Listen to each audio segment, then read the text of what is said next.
Hello dear student, welcome back to GDC classes और जिला परिषद pharmacist Maharashtra की सीरीज में आज हम आपके बायोकेमिस्ट्री एंड क्लिनिकल पैथोलॉजी से सिलेक्टेड क्वेश्चन को लेके आए विद प्रॉपर एक्सप्लेनेशन के साथ। ये काफ़ी इंपॉर्टेंट क्वेश्चन है आपके, यदि मैं बायोकेमिस्ट्री सब्जेक्ट की बात करूं जो आपके लिए वाकई में बेनिफिशियल होगा, तो एक बार जरूर देखिए सेशन को, आपके काफ़ी सारे कॉन्सेप्ट यहाँ से क्लियर हो जाएंगे। तो चलिए आज का सेशन को बिना लेट किए हुए हम शुरुआत करते हैं और आज का फर्स्ट क्वेश्चन को देखते हैं।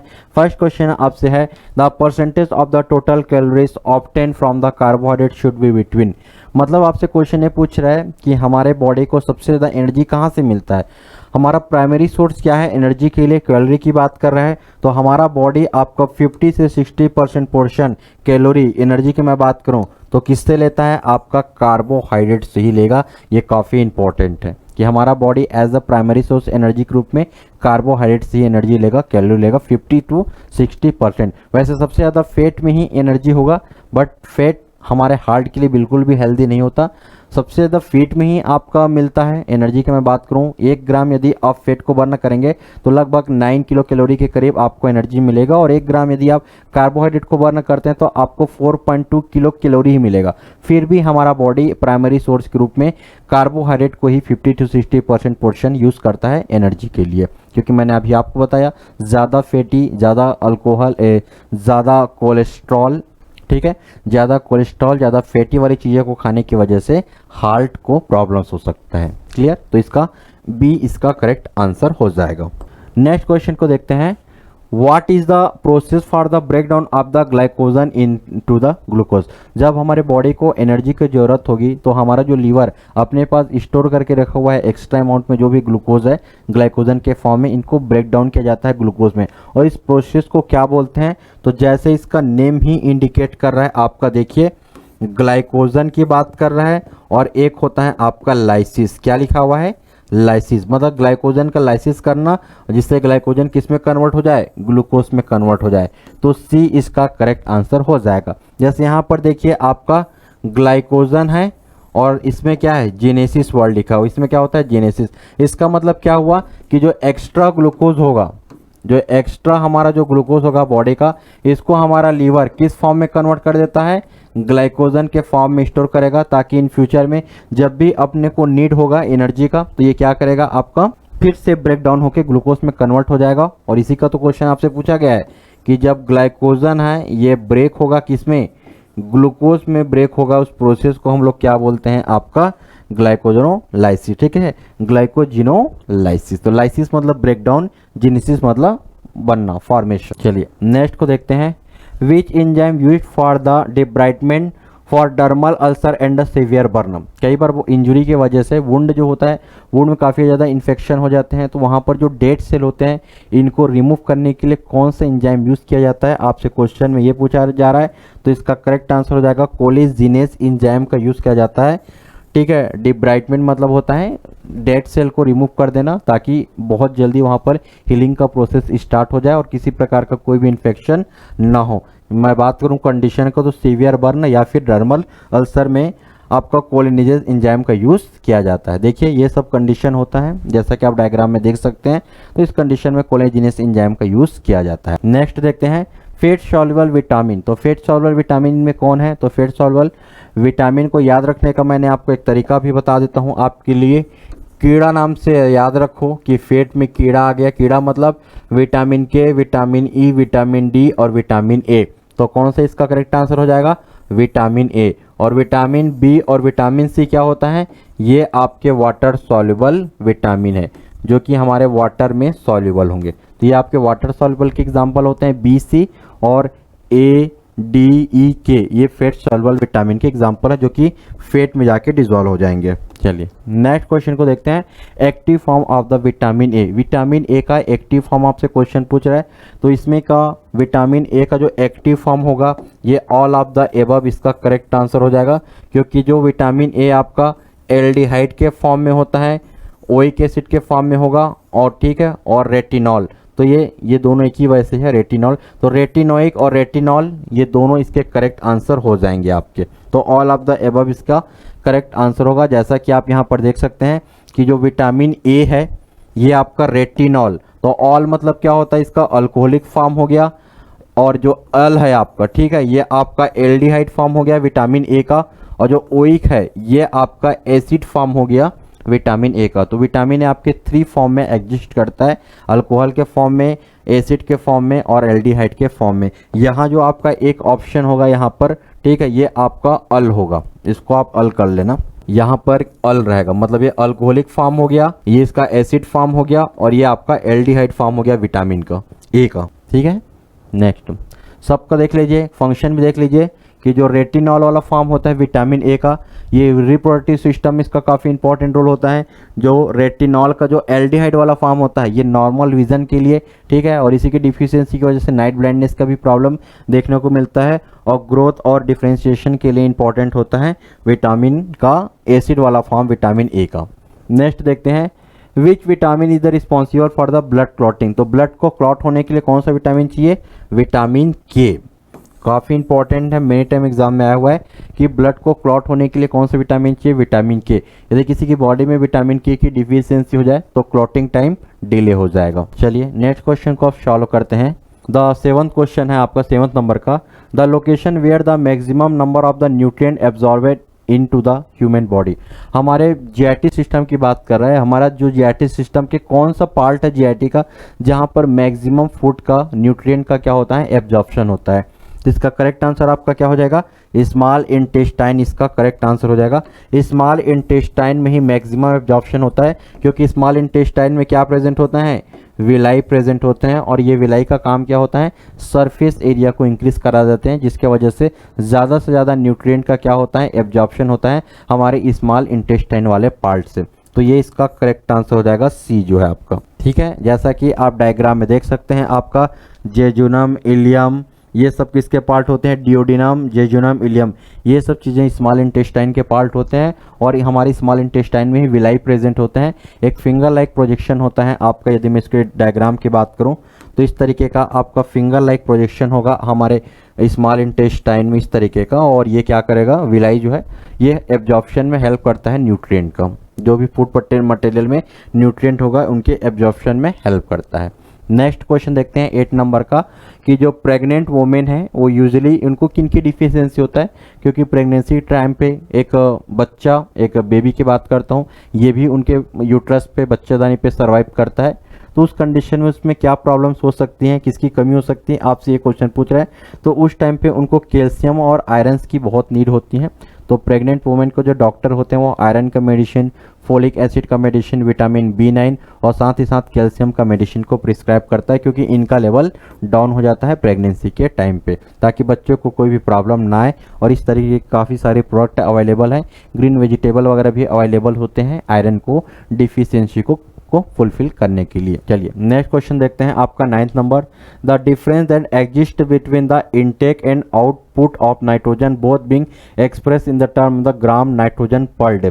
सिस्टम को क्या बोला जाता है, आपसे ये पूछ रहा है कि नाइट्रोजन का इनपुट, अब नाइट्रोजन का इनपुट हमारे बॉडी में कैसे जाएगा, तो जो प्रोटीन वाले रिच सोर्स होते हैं हमारे, उनमें आपको नाइट्रोजन देखने को मिलेगा, और जो अमोनिया हो गया, यूरिया हो गया, यूरिक एसिड हो गया, ये सब चीज़ें नाइट्रोजनस वेस्ट प्रोडक्ट होती हैं, तो इनको आउटपुट होता है। तो इन्हीं को रेशियो को क्या बोला जाता है, आपका नाइट्रोजन बैलेंस, ठीक है। तो इसका नाइट्रोजन बैलेंस इसका करेक्ट आंसर हो जाएगा। तो नाइट्रोजन बैलेंस मतलब कितना इनटेक हो रहा है और कितना आउटपुट हो रहा है, इनके रेशियो को बोला जाता है पर डे, ठीक है। तो इनपुट का मैंने आपको रीज़न बता दिया कि हमारे बॉडी में इनपुट कैसे होगा, आपका देखिए डाइटरी प्रोटीन, जो भी हम प्रोटीन लेंगे उससे नाइट्रोजन अपने को मिल जाएगा। और आउटपुट कैसे होगा, तो आउटपुट जैसे यूरिया, यूरिक एसिड, अमोनिया, ये सब नाइट्रोजन वेस्ट प्रोडक्ट हैं। तो इन्हीं दोनों का रेशियो को ही क्या बोला जाता है, nitrogen balance per day. Clear. देखिए यदि पॉजिटिव नाइट्रोजन बैलेंस किसको बोलेंगे, जब इनपुट ज़्यादा हो आपका और आउटपुट कम हो, तो ये हमारे लिए क्या होगा, positive nitrogen balance. Negative nitrogen balance क्या होगा, जब नाइट्रोजन कम होगा, इनपुट कम होगा और आउटपुट फास्ट होगा। और इक्विलिब्रियम देखिए बैलेंस कब बोलेंगे, जब नाइट्रोजन इनपुट और आउटपुट दोनों इक्वल हो, तो इनको बोलते हैं इक्वलिटी फेज नाइट्रोजन का। नेक्स्ट बात करते हैं 10th नंबर का, एक्यूमुलेशन ऑफ द वाटर। यदि किसी बॉडी के किसी पर्टिकुलर पार्ट पे वाटर का एक्यूमुलेशन होता है तो उसको क्या बोलते हैं, इसको बोलते हैं इडीमा। इसको क्या बोलेंगे हम लोग, ईडीमा। तो ईडीमा मतलब किसी भी बॉडी के पर्टिकुलर पार्ट में वाटर का डिपोजिशन हो जाना क्या कहलाता है आपका ईडीमा। डिहाइड्रेशन मतलब क्या होता है, वाटर की कमी, इलेक्ट्रोलाइट की कमी बॉडी में। तो इसका ए इसका करेक्ट आंसर हो जाएगा आपका। चलिए नेक्स्ट देखिए, इस तरीके का आपका स्वेलिंग होना स्टार्ट हो जाएगा। ये नॉर्मल फूड है और ये आपका ईडीमा है। तो ईडीमा क्या है आपका, फ्लूइड का डिपोजिशन होता है। नेक्स्ट देखते हैं आपका बहुत इंपॉर्टेंट क्वेश्चन आपका, Rothera's test are carried out for. तो ये जो केमिकल टेस्ट होते हैं, आइडेंटिफिकेशन टेस्ट होते हैं, ये काफ़ी इंपॉर्टेंट है। चाहे कार्बोहाइड्रेट का ले लो, चाहे लिपिड का ले लो, प्रोटीन का ले लो। तो बायोकेमिस्ट्री का बहुत ही फेवरेट ये क्वेश्चन होता है एग्जामिनर के लिए। तो आपको डायरेक्ट याद रखना पड़ेगा ये सब चीज़ों को कि रोथरा टेस्ट किसके लिए यूज़ किया जाता है, ये कीटोन बॉडी को आइडेंटिफाई करने के लिए यूज़ किया जाता है। तो ये इसका करेक्ट आंसर होगा। और ऐसे फैक्ट लेवल पे आपसे क्वेश्चन फार्मासिस्ट एग्जाम में जरूर पूछे जाते हैं। चलिए नेक्स्ट, जैसे मैं ग्लूकोज की बात करूं, ग्लूकोज को आइडेंटिफाई करने के लिए मोलिस टेस्ट होता है, कॉमन टेस्ट। मैं प्रोटीन की यदि मैं बात करूं तो प्रोटीन को आइडेंटिफाई करने के लिए आपका बायरवेट टेस्ट होता है। अमीनो एसिड को आइडेंटिफाई करने के लिए नीन हाइड्रीन टेस्ट होता है। तो इस तरीके से डायरेक्ट फैक्ट लेवल से भी आपसे क्वेश्चन पूछे जा सकते हैं। नेक्स्ट बात करते हैं आपका यूरिन यूरोबिलिनोजन। चलिए 12th नंबर का क्वेश्चन देखते हैं। Urine urobilinogen is estimated semi quantitatively by which region. तो आपसे यूरिन यूरोबिलिनोजन का आपको एस्टिमेट करने के लिए कौन सा रिएजेंट यूज करेंगे ये आपसे पूछ रहे हैं। तो आपका रिएजेंट होगा आपका एटलीस्ट एल्डिहाइड रिएजेंट को यहाँ पर यूज किया जाता है। कौन सा रिएजेंट यूज करेंगे हम लोग, आपका अर्लिक एल्डिहाइड रिएजेंट को यूज किया जाता है आपका यूरिन यूरोबिलिनोजन को एस्टिमेट करने के लिए। क्लियर हो गया। चलिए नेक्स्ट क्वेश्चन को सॉल्व करते हैं। इसमें कोई लॉजिक आपको बिल्कुल भी नहीं लगाना है, जो रिएजेंट है उसको एज इट इज आपको याद ही रखना है। इसके पीछे कोई लॉजिक नहीं है, ना तो आपको टेस्ट को जानना है, उतना इंपॉर्टेंट आपके लिए नहीं है। नेक्स्ट बहुत ही सिंपल क्वेश्चन कि बायोकेमिस्ट्री क्या है। यदि मैं इसकी डेफिनेशन की बात करूं तो बायोकेमिस्ट्री क्या होता है, chemistry about the living cell. ये इसका करेक्ट डेफिनेशन हो जाएगा आपका, chemistry of the living cell. जिसके पास लाइफ है उन्हीं के केमिस्ट्री को समझते हैं। जिसके पास लाइफ है, लिविंग सेल है, क्योंकि लिविंग सेल ही यूटिलाइज करेगा carbohydrate, lipid, protein, enzyme, vitamin, ये सब को यूटिलाइजेशन कौन करेगा, लिविंग सेल ही तो यूटिलाइज करेगा। और इन्हीं न्यूट्रिएंट का क्या करना अपना का, इन्हीं न्यूट्रिएंट की केमिस्ट्री को समझना ही क्या है आपका बायो केमिस्ट्री। तो देखिए बायो मतलब होता है हमारा बायोलॉजिकल सिस्टम, मतलब यही इंडिकेट कर रहा है आपकी लिविंग को, और उन्हीं की केमिस्ट्री को समझना। नॉन लिविंग की बात ही हम नहीं करते, जैसे हमारा ये मार्कर है ये आपका क्या है, नॉन लिविंग है। तो नॉन लिविंग में हम बायो केमिस्ट्री की बात नहीं करते हैं। तो बायो मतलब जिसमें लिविंग हो, जिसमें लाइफ हो, इसको आइडेंटिफाई करना है आपको। 14 नंबर का क्वेश्चन, आइडेंटिफाई करो जो आपको स्ट्रक्चर दिया गया है। तो देखिए 1 2 3 4 5 6, तो 6 कार्बन है, मतलब हेक्सो शुगर है, ये हमने आइडेंटिफाई कर लिया। अब हेक्सो शुगर में आपका ग्लूकोज भी आ सकता है, फ्रक्टोज भी आ सकता है, ये दोनों तो ऐसे ही कट जाएगा क्योंकि ये डाइसेक्राइड के एग्जाम्पल हैं। अब देखिए सेकेंड कार्बन पे आपको कौन सा ग्रुप दिख रहा है, कीटोन ग्रुप दिख रहा है, और कीटोनिक शुगर किसको बोलते हैं, फ्रुक्टोज। तो ये आपका करेक्ट आंसर हो जाएगा। और इस तरीके से आपको चीज़ों को आइडेंटिफाई करना है। पहले हमने कार्बन को काउंट किया तो 6 कार्बन है। तो 6 कार्बन मतलब क्या है, C6H12O6, ये आपका क्या है, मोनोसेक्राइड है। अब मोनोसेक्राइड में भी आपका ग्लूकोज आएगा, फ्रुक्टोज आएगा। क्लियर। तो ग्लूकोज और फ्रुक्टोज को आइडेंटिफाई करने के लिए हम क्या देखते हैं, ये फंक्शनल ग्रुप को आइडेंटिफाई करते हैं। यदि कीटोन ग्रुप प्रेजेंट है मतलब फ्रुक्टोज होगा, और यदि यहाँ पर एल्डिहाइड ग्रुप प्रेजेंट होता तो आपका आंसर हो जाता ग्लूकोज। बट यहाँ पर कीटोनिक ग्रुप है तो बी इसका करेक्ट आंसर हो जाएगा आपके लिए। चलिए नेक्स्ट क्वेश्चन को अब हम सॉल्व करते हैं। ये कीटोनिक शुगर है आपका। Which is the non reducing sugar, बहुत ही फेवरेट क्वेश्चन है एग्जामिनर का, मेनी टाइम आया हुआ क्वेश्चन है। डायरेक्ट क्वेश्चन पूछता है नॉन रिड्यूसिंग शुगर के एग्जाम्पल क्या है। तो नॉन रिड्यूसिंग शुगर के एग्जाम्पल होता है सुक्रोज, जो डाइसेक्राइड में आपका माल्टोज हो गया, आपका लैक्टोज हो गया, और एक होता है सुक्रोज। तो जो आपका माल्टोज हो गया, लैक्टोज हो गया, वो तो रिड्यूसिंग शुगर के एग्जाम्पल होते हैं। ग्लूकोज भी आपका रिड्यूसिंग शुगर के एग्जाम्पल होते हैं। बट यदि मैं सुक्रोज की बात करूं तो सुक्रोज क्या होता है, डाइसेक्राइड, जो आपका नॉन रिड्यूसिंग शुगर के एग्जाम्पल हैं। मेनी टाइम आया हुआ क्वेश्चन है आप, ठीक है। क्योंकि रिड्यूसिंग डाइसेक्राइड का मतलब क्या होता है, जिसके पास फ्री एल्डिहाइड या फिर कीटोन ग्रुप प्रेजेंट हो, इसको हम लोग रिड्यूसिंग डाइसेक्राइड बोलते हैं, लाइक माल्टोज और लैक्टोज। और नॉन रिड्यूसिंग का मतलब ये होता है कि जिसमें नो फ्री एल्डिहाइड या कीटोनिक ग्रुप, तो इसको हम लोग क्या बोलते हैं, नॉन रिड्यूसिंग शुगर। एग्जाम्पल आपको सुक्रोज और एक ट्रेहलोज भी आपको याद रख लेना है।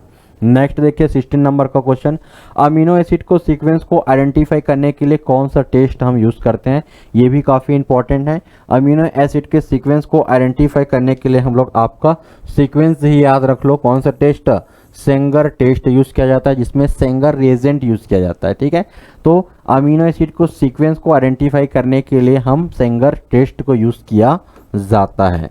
क्लियर, जिसमें देखिए अमीनो एसिड को सीक्वेंस को बाय क्रोमेटोग्राफिक टेक्निक के थ्रू हम चीज़ों को आइडेंटिफाई कर सकते हैं, अमीनो एसिड के सीक्वेंस को आइडेंटिफाई कर सकते हैं। नेक्स्ट क्वेश्चन को देखते हैं। 17 नंबर में आपको एक रिएजेंट का नाम पूछ रहा है, रिएजेंट का, और इसका यूज पूछ रहा है कि 1,2 dihydroxy indene 1,3 dione is the reagent use for. तो ये डायरेक्ट आपको याद रखना, ये आपका नीन हाइड्रीन रिएजेंट है। ये जो रिएजेंट का आपको फार्मूला दिया गया है यहाँ पर, ये वाला, ये हमारा नीन हाइड्रीन है। ये क्या है, हमारा नीन हाइड्रीन। और ये नीन हाइड्रीन रिएजेंट को कहाँ पर यूज़ किया जाता है, आपका ये जो नीन हाइड्रीन टेस्ट है ये अमीनो एसिड को आइडेंटिफाई करने के लिए यूज़ किया जाता है। मेनी टाइम एग्जाम में आया हुआ क्वेश्चन है कि अमीनो एसिड को आइडेंटिफाई करने के लिए कौन सा टेस्ट होगा, नीन हाइड्रीन। क्लियर हुआ, अमीनो एसिड को आइडेंटिफाई करने के लिए डिटेक्शन के लिए कौन सा टेस्ट यूज़ किया जाता है, नीन हाइड्रीन टेस्ट। और 1,2 डाईहाइड्रोक्सी इंडेन 1,3 डायोन नीन हाइड्रीन रिएजेंट का एग्जाम्पल है। चलिए नेक्स्ट क्वेश्चन को अब हम लोग सॉल्व करते हैं 18 नंबर का। व्हाट इज द सिंगल, चलिए नेक्स्ट क्वेश्चन आपके लिए है, what is the signal letter symbol for amino acid phenylalanine. Phenylalanine को आइडेंटिफाई करना है तो इसके लिए कौन सा सिंबल यूज किया जाता है इंडिकेटर के लिए। तो देखिए इसका करेक्ट आंसर क्या हो जाएगा, एफ इसका करेक्ट हो जाएगा। एफ लेटर एक आपका सिग्नल है। फिनाइल एनालिन अमीनो एसिड को आइडेंटिफाई करने के लिए कुछ मार्क दिया जाता है इनको अमीनो एसिड को आइडेंटिफाई करने के लिए। जैसे देखो सीरीन तो बहुत ही सिंपल है, सीरीन के लिए एस होगा, थियोनिन अमीनो एसिड के लिए टी होगा, आपको बिल्कुल भी याद रखने की जरूरत नहीं है। टायरोसिन के लिए वाई होगा, ट्रिप्टोफैन के लिए डब्ल्यू होगा, हिस्टिडीन के लिए एच और पी। तो देखिए ये तो नेम्स इंडिकेट कर रहा है एच और पी, एस और टेट। तो यहाँ पर आपके लिए इंपॉर्टेंट क्या हो जाता है, फिनाइल एनालिन, क्योंकि इससे पता नहीं चलेगा, इसके लिए पीएच इंडिकेट नहीं होता है, इसको शॉर्ट में एफ से इंडिकेट किया जाता है। जबकि टायरोसिन में सिर्फ वाई को ही यूज़ किया जाता है, टी वाई यूज़ नहीं किया जाता है। जबकि ट्रिप्टोफान के लिए डब्ल्यू का यूज़ किया जाता है। ये सब सिंबल है, तो इसमें ये तीनों को ही बस आपको याद रखना है, बाकी का तो फर्स्ट लेटर ही है, तो आपसे क्वेश्चन नहीं पूछेगा। जैसा एग्जाम में भी पूछा गया था क्वेश्चन में, फिनाइल एनालिन का एफ इसका सिंबल करेक्ट हो जाएगा। चलिए नेक्स्ट क्वेश्चन को आप सॉल्व करते हैं। 19, choose the correct statement for the nucleic acid. Nucleic acid मतलब डीएनए और आरएनए की बात कर रहा है, तो इससे रिलेटेड आपको करेक्ट स्टेटमेंट बताना है। पॉलीमर ऑफ द न्यूक्लियोसाइड, ये गलत हो जाएगा क्योंकि यहाँ पर न्यूक्लियोसाइड लिखा हुआ है। Link by the phosphodiester bond, ये सही है कि जो आपका यहाँ पर यदि न्यूक्लियोटाइड होता है, यहाँ पर साइड की जगह क्या होता है, टाइड होता, तो ये स्टेटमेंट आपका करेक्ट हो जाता है। क्योंकि हमारा जो डीएनए है, आरएनए है, न्यूक्लिक एसिड है, ये आपका nitrogenous based product purine pyrimidine phosphate group और साथ ही साथ पेंटोस शुगर, इन तीन चीज़ों से मिलकर बना होता है, जिनको हम क्या बोलते हैं, न्यूक्लियोटाइड। तो ये स्टेटमेंट गलत हो गया, ये स्टेटमेंट बिल्कुल करेक्ट हो गया कि जो न्यूक्लियोटाइड्स हैं ये आपस में फॉस्फोडाइएस्टर बॉन्ड से जुड़े रहते हैं, ज्वाइन होते हैं। तो ये स्टेटमेंट करेक्ट होगा, बी वाला इसका सही आंसर हो जाएगा आपके लिए। ठीक है, जैसा कि आप डायग्राम में देख सकते हैं कि न्यूक्लिक एसिड किसका पॉलीमर होता है, न्यूक्लियोटाइड का पॉलीमर होता है, जो कि लिंक्ड होता है किससे साथ, फॉस्फोडाइएस्टर बॉन्ड से जुड़ा होता है। तो इसको और भी क्या बोलते हैं, पॉलीन्यूक्लियोटाइड, क्योंकि बहुत सारे न्यूक्लियोटाइड की सीरीज होते हैं जिनको पॉलीन्यूक्लियोटाइड भी बोलते हैं। और जैसा कि डीएनए का फुल फॉर्म देख लीजिए, डीऑक्सी राइबोन्यूक्लिक एसिड, आरएनए का राइबोन्यूक्लिक एसिड। और लास्ट क्वेश्चन आपको देखते हैं, which are the following hold DNA strand together. दो डीएनए के दोनों स्ट्रैंड को, क्योंकि हमारा जो डीएनए है वो डबल हेलिकल स्ट्रक्चर है, तो इन डबल हेलिकल स्ट्रक्चर को जोड़ने का काम, इसको एक पोजीशन पे होल्ड करने का काम कौन करता है, तो इनके बीच हाइड्रोजन बॉन्ड प्रेजेंट होता है। तो ये इसका करेक्ट आंसर हो जाएगा, जैसा कि आप डायग्राम में देख लीजिए, जिसमें आपको चीज़ें और भी क्लियर हो जाएंगी।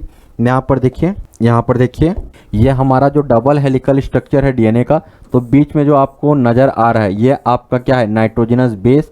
और ये जो नाइट्रोजनस बेस है इनके बीच क्या प्रेजेंट होता है, हाइड्रोजन बॉन्ड प्रेजेंट होता है। जैसे मैं बात करूँ आपका adenine, adenine guanine, adenine guanine, cytosine thymine, adenine guanine, cytosine thymine के अंदर मैं बात करूँ साइटोसिन थाइमिन, ये सब चीज़ें क्या है, आपका नाइट्रोजनस बेस प्रोडक्ट, जिसको AGCT।